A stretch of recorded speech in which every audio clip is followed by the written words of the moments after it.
സംസ്ഥാന സർക്കാരിന്റെ 62 ലക്ഷത്തോളം വരുന്ന സാമൂഹ്യ സുരക്ഷാ ക്ഷേമനിധി പെൻഷനുകൾ കൈപ്പറ്റുന്ന ഗുണഭോക്താക്കൾക്ക് വമ്പൻ സന്തോഷ വാർത്ത എത്തിയിരിക്കുകയാണ്. ഇലക്ഷൻ പ്രമാണിച്ച് ഗുണഭോക്താക്കൾക്ക് സാമൂഹ്യ സുരക്ഷാ പെൻഷൻ തനത് മാസത്തിലെ വിതരണത്തോടൊപ്പം തന്നെ കുടിശ്ശിക തീർത്ത് വിതരണം കൂടി പൂർത്തിയാകുമെന്ന് നേരത്തെ തന്നെ റിപ്പോർട്ടുകൾ സൂചിപ്പിച്ചു.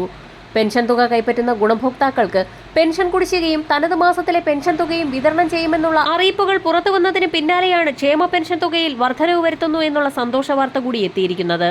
സംസ്ഥാനത്ത് ക്ഷേമ പെൻഷൻ 200 രൂപ കൂടി വർദ്ധിപ്പിച്ചേക്കുമെന്നാണ് ഏറ്റവും പുതിയ റിപ്പോർട്ട്.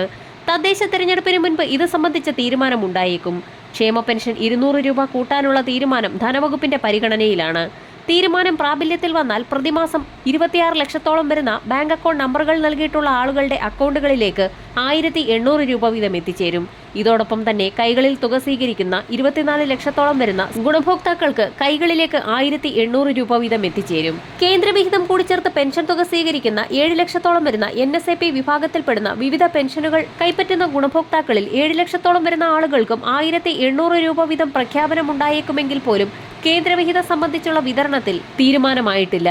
കേന്ദ്രവിഹിതം കേന്ദ്ര സർക്കാർ ആധാരധിഷ്ഠിത ബാങ്ക് അക്കൗണ്ടുകളിലേക്ക് നേരിട്ടാണ് വിതരണം നടത്തുക. മസ്റ്ററിംഗ് ഉൾപ്പെടെയുള്ള സർക്കാർ മാനദണ്ഡങ്ങൾ പൂർത്തിയാക്കിയിട്ടുള്ള ഗുണഭോക്താക്കൾക്ക് പുറമെ പുതിയതായി പെൻഷൻ അപേക്ഷ വെച്ച് കാത്തിരിക്കുന്ന ഗുണഭോക്താക്കൾക്കും വർദ്ധിപ്പിച്ച പെൻഷൻ തുകയായ 1800 രൂപ വീതമാണ് ഇനി എത്തിച്ചേരുക. അതുകൊണ്ട് തന്നെ കേന്ദ്രവിഹിതം കുറച്ചുള്ള സംസ്ഥാന വിഹിതമാകും ഇത്തരത്തിലുള്ള ഗുണഭോക്താക്കൾക്ക് എത്തിച്ചേരുക. നവംബർ മാസം മുതൽ ഗുണഭോക്താക്കൾക്ക് 1800 രൂപ വീതം തന്നെ എത്തിച്ചേരുമെന്നാണ് റിപ്പോർട്ടുകൾ സൂചിപ്പിക്കുന്നത്.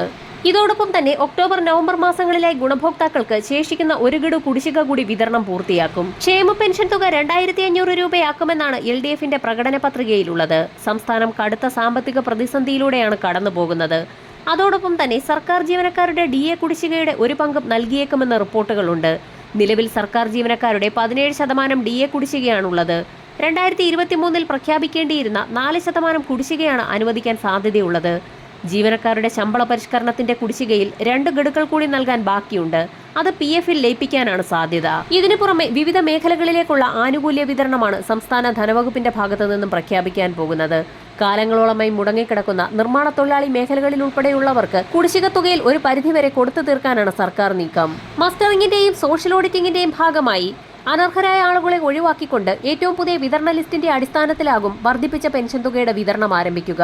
അർഹതപ്പെട്ട ആളുകളിലേക്ക് മാത്രം പെൻഷൻ തുക കൃത്യമായി എത്തിച്ചേരുന്നതിന് വേണ്ട നടപടികൾ സ്വീകരിക്കാനാണ് ധനവകുപ്പ് തീരുമാനിച്ചിരിക്കുന്നത്. ഒക്ടോബർ മാസത്തിലെ പെൻഷൻ വിതരണ നടപടിക്രമങ്ങൾ ഇന്നു മുതൽ സംസ്ഥാന ധനവകുപ്പിന്റെ ഭാഗത്തു നിന്നും ആരംഭിക്കും. വരും മണിക്കൂറുകളിലെ സർക്കാർ വാർത്തകൾക്കും മറ്റ് പെൻഷൻ അറിയിപ്പുകൾക്കുമായി ചാനൽ സബ്സ്ക്രൈബ് ചെയ്യാൻ മറക്കാതിരിക്കുക.